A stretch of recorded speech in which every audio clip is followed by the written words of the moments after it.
Dalam dunia yang semakin berubah ini, kita bertanya, imam seperti apakah sebenarnya diharapkan oleh Tuhan dan didambakan oleh umat Allah? Kita hadir di sini bersukacita, tentu mempunyai harapan dan dambaan dari imam yang akan ditahbiskan ini. Imam itu adalah seorang gembala yang kepadanya domba-domba dan umat Allah dipercayakan. Domba-domba itu sudah ditebus Yesus Kristus, bukan dengan uang, emas, dan perak, sebagaimana kita dengarkan dalam bacaan kedua, tetapi sudah ditebus dengan darahnya sendiri. Dan domba-domba, umat Allah yang ditebus dengan darahnya ini dipercayakan kepada para imam sebagai penatua, sebagai gembala. Maka seraya mereka-reka harapan umat Allah, marilah kita merenungkan siapa gembala yang baik menurut penginjil Yohanes yang diperdengarkan kepada kita hari ini dalam bacaan Injil. Yesus memberi gambaran yang jelas tentang apa artinya menjadi seorang gembala sejati, bahkan dibandingkan dengan gembala upahan. Ia menegaskan bahwa gembala yang baik adalah dia yang mempunyai 4 kualifikasi. Pertama, dan ini yang utama, yang menjadi dasar dari semuanya. Apa itu? Pribadi yang rela berkorban. Kedua, mengenal dan mengasihi domba-domba atau umat. Ketiga, melindungi mereka dari bahaya. Dan keempat, menjadi teladan dalam kekudusan. Nah, mari kita renungkan satu persatu 4 kualitas gembala baik dan bagaimana spiritualitas imamat harus dihayati di tengah zaman ini. Pertama dan yang utama, saudara-saudari, imam adalah gembala yang rela berkorban bagi umat. Yesus berkata, gembala yang baik memberikan nyawanya bagi domba-dombanya. Inilah kualitas utama seorang imam sejati. Tanpa ada kesediaan berkorban, apa yang dikorbankannya? Sekarang itu berkorban itu mengorbankan waktu, menyediakan waktu bagi yang lain. Sulit bagi orang memberi waktu ya. Mengorbankan tenaga, materi, pun korban perasaan. Kalau belum benar-benar pernah mengalami sakit sebagai bukti pengorbanan karena pelayanan, itu belum gembala sejati. Barangkali itu masih gembala upahan. Seorang imam itu dipanggil bukan untuk mencari kenyamanan dan popularitas, tetapi untuk mengorbankan dirinya bagi keselamatan jiwa-jiwa. Jika belum pernah merasa sangat letih sampai sakit, itu barangkali masih belum sampai kepada kesejatian. Tantangan yang dihadapi imam di zaman ini memandang pengorbanan sebagai sesuatu yang tidak terlalu perlu atau tak berguna. Ini barangkali pengaruh budaya hedonisme yang mendorong banyak orang, termasuk para imam, untuk memilih nyaman, enak, nikmat. Dan ini membuat tak berani ambil resiko karena akan mengalami kesulitan, sakit. Kecenderungan untuk menghindari penderitaan dan kesulitan, mau gempangan, minimal memberi tenaga dan waktu. Nah, ini minimal memberi tenaga dan waktu. Malas berpikir. Dan yang paling parah sering itu mengalihkan tanggung jawab. Nah, tidak jarang kita mendengar bahwa pelayanan yang dilakukan hanya sebatas rutinitas. Di paroki, pastor bisa tanpa program karena begitu banyak permintaan dari umat.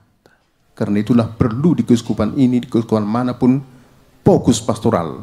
Supaya ada program. Supaya jangan hanya rutinitas dan menjalankan apa yang diminta oleh umat. Godaan untuk menunggu permintaan dari umat saja, tanpa adanya kerelaan untuk benar-benar menyerahkan diri, mengikat diri untuk sebuah program. Ini godaan. Para imam tergoda dan sering terlena dengan situasi yang seperti ini. Godaan ini karena ketidaksediaan berkorban. Seorang imam sejati harus melawan godaan ini. Kita dipilih untuk mengorbankan diri. Kalau mentalitas seperti itu tidak ada, bukan di sini tempatnya. Seperti Kristus yang mengorbankan dirinya di kayu salib, seorang imam harus mampu menyerahkan seluruh waktunya, segenap tenaganya, bahkan hidupnya untuk melayani umat. Imam tidak boleh hanya melayani ketika nyaman, tetapi juga ketika menghadapi kesulitan. Sakit pun harus pala-palai bisa. Jangan alasan sakit ringan, sudah harus digedor tempat tidur untuk minta misa. Kalau hanya sakit ringannya tidak bergengsi itu. Yang bergengsi ya kanker kan jantung. Nah, itu bolehlah, seperti saya punya sakit jantung, bolehlah sedikit bangga. Ini hanya flu-flu dan apa sudah tidak melayani lagi. Nah, janganlah ketika sakit sedikit langsung menyerah. Fasilitas kurang memadai, ngambek. Gampang menghindar dari tantangan, gampang mengalihkan tanggung jawab. Nah, itu tanda-tanda yang minim dalam hal pengorbanan. Nah, ini yang utama. Saudara-saudaraku, kamu berempat.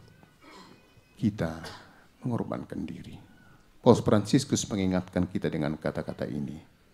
Seorang imam sejati tidak boleh hidup untuk dirinya sendiri. Ia harus memberikan dirinya tanpa batas. Bayangkanlah, tanpa batas. Tengah malam pun dibangunkan, harus bangun kan.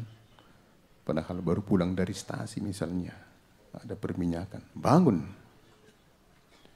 Yang kedua,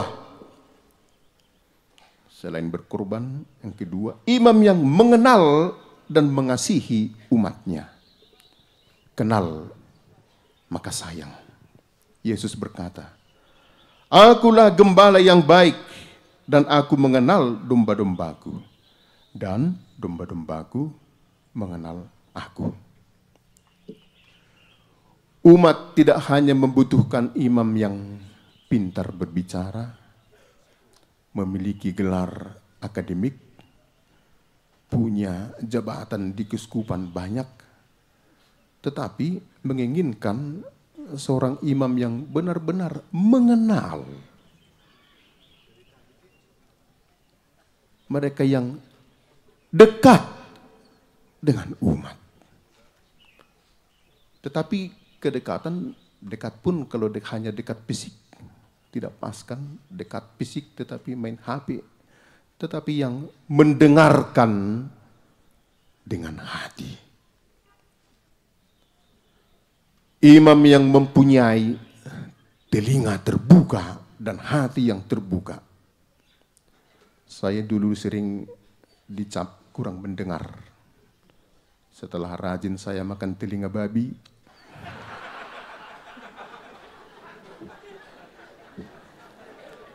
dengan doa supaya telingaku semakin terbuka akan suara, bukan hanya suara yang menyenangkan kan, tetapi juga suara yang tidak enak, suara yang kadang juga menusuk, tetapi yang membentuk hati. Ada satu sifat manusia zaman ini yang secara tidak disadari juga merasuki karakter para imam. Sifat umum. Sifat ini sungguh menghambat bagi pengenalan dan mengasihi umat. Apa itu? Self-sufficient atau kemandirian absolut. Kemandirian absolut adalah sikap di mana seseorang merasa tidak membutuhkan yang lain. Dan bisa juga ditambahkan seseorang yang merasa tidak membutuhkan yang lain tetapi merasa dirinya dibutuhkan oleh orang lain. Merasa cukup dengan dirinya sendiri dan tidak ingin bergantung pada siapapun. Dalam kondisi positif, kemandirian adalah hal yang baik, mandiri baik. Tetapi dalam kehidupan kegembalaan, self-sufficient yang berlebihan bisa menjadi penghalang pun pengerdil kualitas gembala yang baik. Tertutup pada pengenalan. Sikap ini sering membuat seseorang sulit menerima nasihat.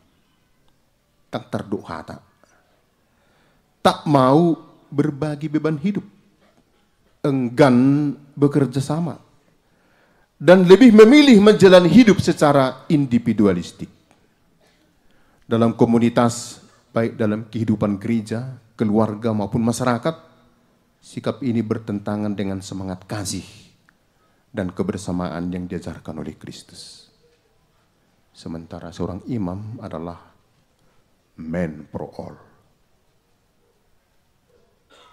Seorang imam harus kembali kepada esensi panggilannya, mengenal dan mengasihi umat. Bukan hanya dengan nama, tetapi memahami kehidupan umat Allah. Mendalami pergumulan hidup umat. Mengenal mimpi dan harapan umat. Mengenal kegelisahan mereka, kekhawatiran mereka. Imam harus menjadi sahabat bagi umatnya, bukan sekedar pemimpin dari kejauhan. Maka kedekatan dengan umat bisa diwujudkan dengan terbukaan hati. Kembali kepada kata kunci, mengenal mulai dari mendengar dengan hati.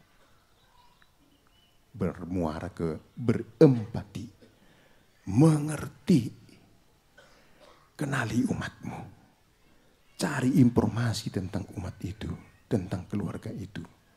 Sapa lewat grup WA misalnya, memberi senyuman, mengucapkan selamat, sampai memberi bantuan. Paus Benediktus ke-16 berkata, seorang imam sejati harus mengenal umatnya. Bukan hanya di altar atau di sekitar gereja, tetapi juga dalam kehidupan sehari-hari mereka. Dua lagi saudara-saudara, sabar ya. Kan 4 tadi. Yang ketiga, imam yang melindungi umat dari kejahatan dan ajaran sesat. Yesus memperingatkan, seorang upahan yang tidak sejati, yang tidak pemilik, yang bukan gembala, ketika melihat serigala datang, dia meninggalkan domba-domba itu dan lari. Melepaskan tanggung jawab. Di zaman ini, imam Katolik menghadapi berbagai tantangan serius ya. Mulai dari sifat relativisme moral yang mengaburkan batas antara benar dan salah. Sering pada zaman ini yang salah dianggap benar. Yang salah karena dianggap benar akhirnya odon atau endangnya si tuhu, padahal salah sih. Konsumerisme, ini dunia konsumerisme. Kita semua terikut dalam arus itu. Bisa masing-masing menghitung pakaian di lemari yang tak pernah dipakai kan. Materialisme yang menjadikan kekayaan sebagai tujuan utama hidup. Ada lagi individualisme ekstrim, semakin menjauhkan umat dari komunitas gereja. Selain itu, krisis iman semakin nyata, di mana banyak orang menjalani hidup seolah-olah Tuhan tidak ada.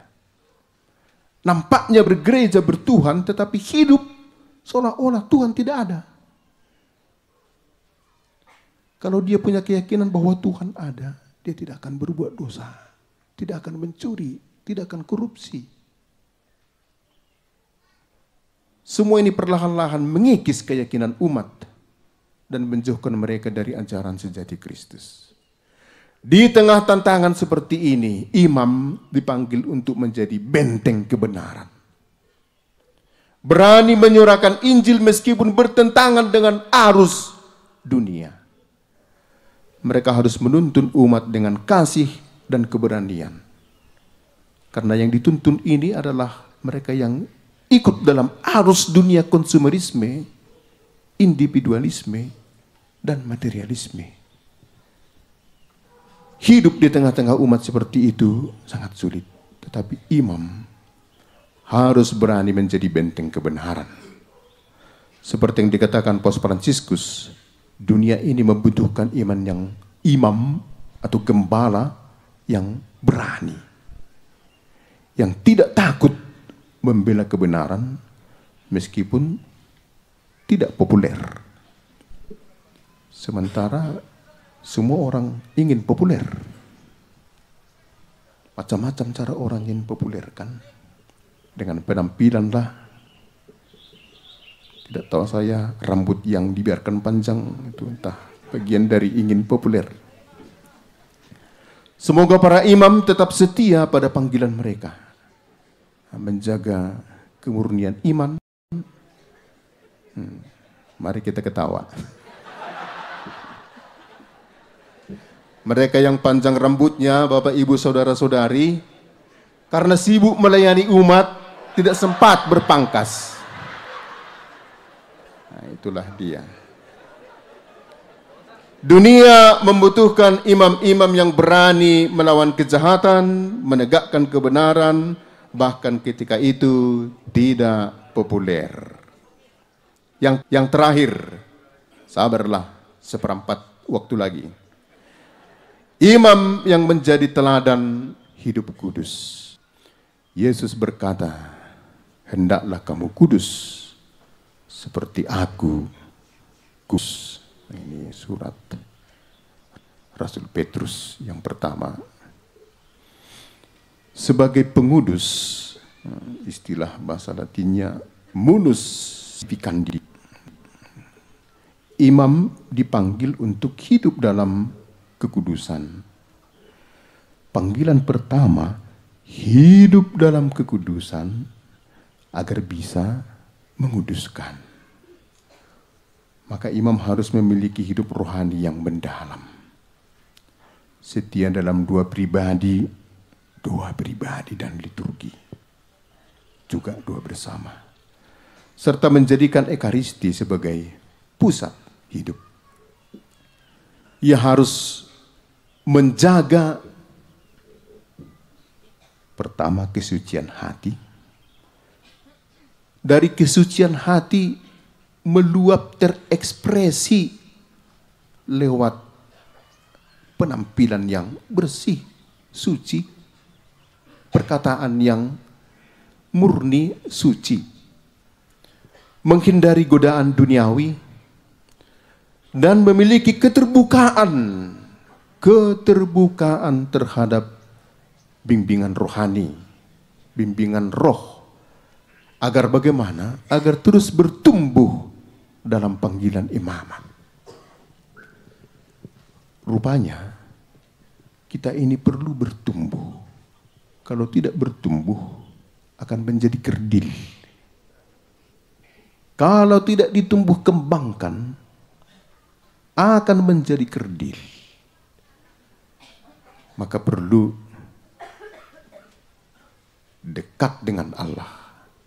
Kekudusan seorang imam tidak hanya untuk dirinya sendiri. Kalau kita kudus, saudara-saudara, dengan itu kita menguduskan umat Allah. Maka bukan untuk diri kita sendiri, tetapi harus juga menjadi cerminan Kristus yang hidup di tengah-tengah umat, sehingga umat melihat kasih dan kebenaran Tuhan melalui diri kita. Untuk menguduskan umat, imam harus setia dalam merayakan sakramen-sakramen. Terutama ini Ekaristi dan Tobat yang menjadi sumber rahmat bagi gereja. Ia harus mendampingi umat dalam perjalanan iman mereka, memberi pengajaran yang benar. Agar bisa memberi pengajaran yang benar, tentu pertama harus belajar apa yang benar dan juga tahu apa yang tidak benar. Membimbing mereka dalam kehidupan moral serta mendorong umat Allah untuk hidup dalam kesatuan dengan Tuhan. Santo Yohanes Maria Vianney berkata demikian. Ini pegang. Kekudusan seorang imam adalah sumber berkat bagi seluruh umatnya. Bisa juga dibuat kebalikannya kan. Ketidakkudusan atau kenakalan atau apalah istilahnya seorang imam bisa menjadi sumber petaka bagi seluruh umat. 1 menit lagi penutup. Saudara-saudaraku, jadilah gembala baik seperti Kristus. Saudara-saudara yang ditabiskan hari ini, Anda menerima panggilan, dan panggilan itu suci untuk menjadi gembala. Gembala dari siapa? Gembala dari umat Tuhan, gembala dari milik Tuhan yang telah ditebusnya dengan darahnya, diserahkan kepada kamu umat itu. Maka beranilah berkorban. Kenali umatmu, lindungi mereka dari bahaya, dan jadilah teladan kekudusan. Semoga Kristus Sang Gembala baik selalu membimbing langkahmu dalam pelayanan ini.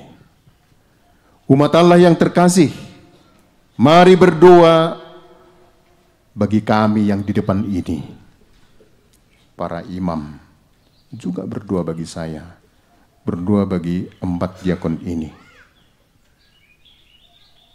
yang ditabiskan hari ini, agar kami menjadi imam sejati, gembala yang baik, agar kami kuat, agar kami mengandalkan Tuhan dan senantiasa menimba kekuatan dari Tuhan untuk menjadi gembala baik dan imam yang sejati bagi kemuliaan Allah.